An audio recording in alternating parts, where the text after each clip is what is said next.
Welcome to another episode of Do You Even Resonate?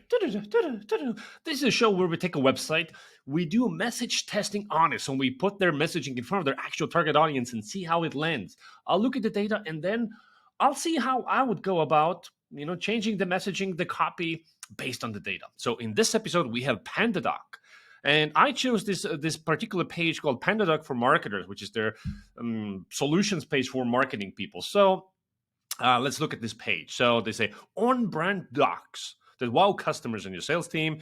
Easy to use, hyper-personalized, delightful docs for you and your team. Drive engagement, impress your prospects, keep tabs on leads. World-class marketing machines, yeah? All right, so that's the page, not too overly long. So how did they do? So I ran this against a 15-person marketing panel, and it's okay.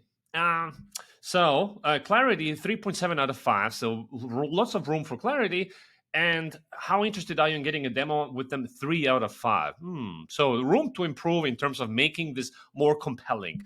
And so let's dive in. So section by section. So if we look at the top section here, above the fold area, clarity, mediocre. Interest in capturing their attention, mediocre. And the value that they're promising, also mediocre. So which means that we are not putting our best foot forward. This is not compelling right out the gate. And in this section, clarity gets better in the second section, but interest in reading and how useful it still remains in a mediocre level. And same with the marketing machine stuff here. So I have already gone through the open-ended data section by section, and I have summarized what some of the problems are. So let's take a look.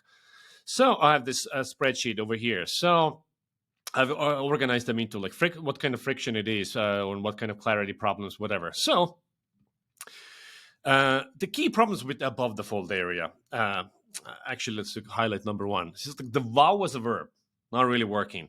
Or on-brand docs, and then do I care about wowing my sales team? And on-brand docs, and what is hyper-personalized? And I don't know if on-brand is a problem, big of a problem, right? So, and people don't really know what it is, and also some people think that it's a service, right? The graphic, people like the graphic. And so my conclusion about this first above the fold area is that the word wow needs to go. The word doc, some people are like, what is docs? Doctors, documentaries.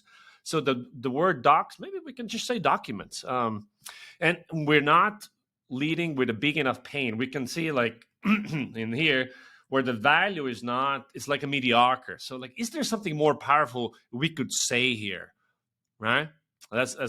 So when we move to the second highlight, which was this delightful docs, people are not feeling the word delightful. People are like, can we be honest and say, the delightful is not a thing. Also, the word docs is still pissing people off. Also, they have there's a word called gift your sales team this and that, and people are like, no. Like the word GIF. It's interesting how in so many messages I see there's a particular word that is triggering people, and they stop focusing on the actual message. They get hung up on this one word. In these cases, you just want to kill the word. You don't need the word gift in here at all. Kill it. Same with the delight. Other thing that people are not feeling is drive engagement. Like, what are you saying? And other things that people are saying here is that the paragraphs are too wordy, and they absolutely are too long. The paragraphs are too long. All right, so we need to do something about these things here, and simplify the language and so on. And so when we get to the third section here, what are they saying here? Feedback is overwhelming that this world-class marketing machines is just not working, right? Not a huge fan, and the headline doesn't do it for what is a marketing machines? Or I don't like the ego headline. I'm not part of a machine. I'm on a team. LOL machines. So the machines really, again, it's a trigger word for some people. Headline rubs me the wrong way, so it's a really bad headline. And it's interesting how so often we write headlines that we think are really good. I've written so many myself where you put it in front of people and they're like, no, not happening, right? So we need to kill it. Other things that is off-putting is that suddenly the page goes black and white, monochrome, right?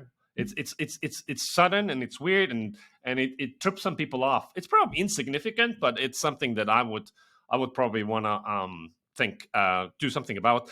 And then we have this subheads here that are just too short, and people, you're relying on them reading this paragraph copy here, right?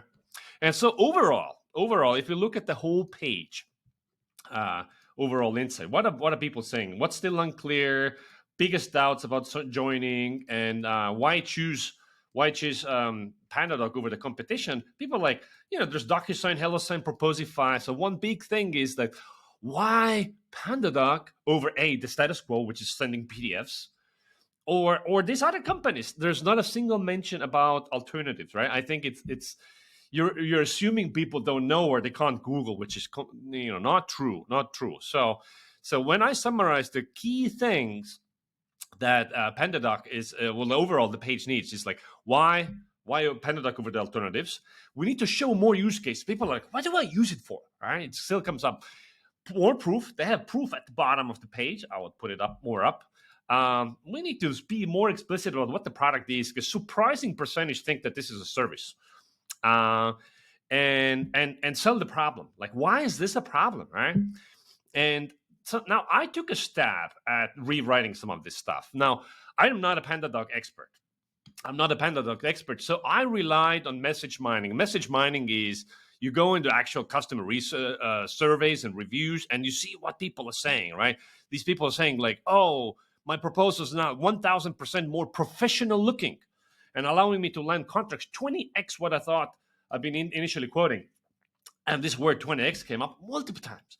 And of course, I didn't spend like 2 days here message mining like a copywriter would. Another thing I don't know is like, what is an actual pain point? So really what they should do is they should run a buyer intelligence survey. Hey, what are the top 3 pains when it comes to this thing? Please rank the following pain points in the order. And then you know which pain point to lead with. So let's take a look at my version, right?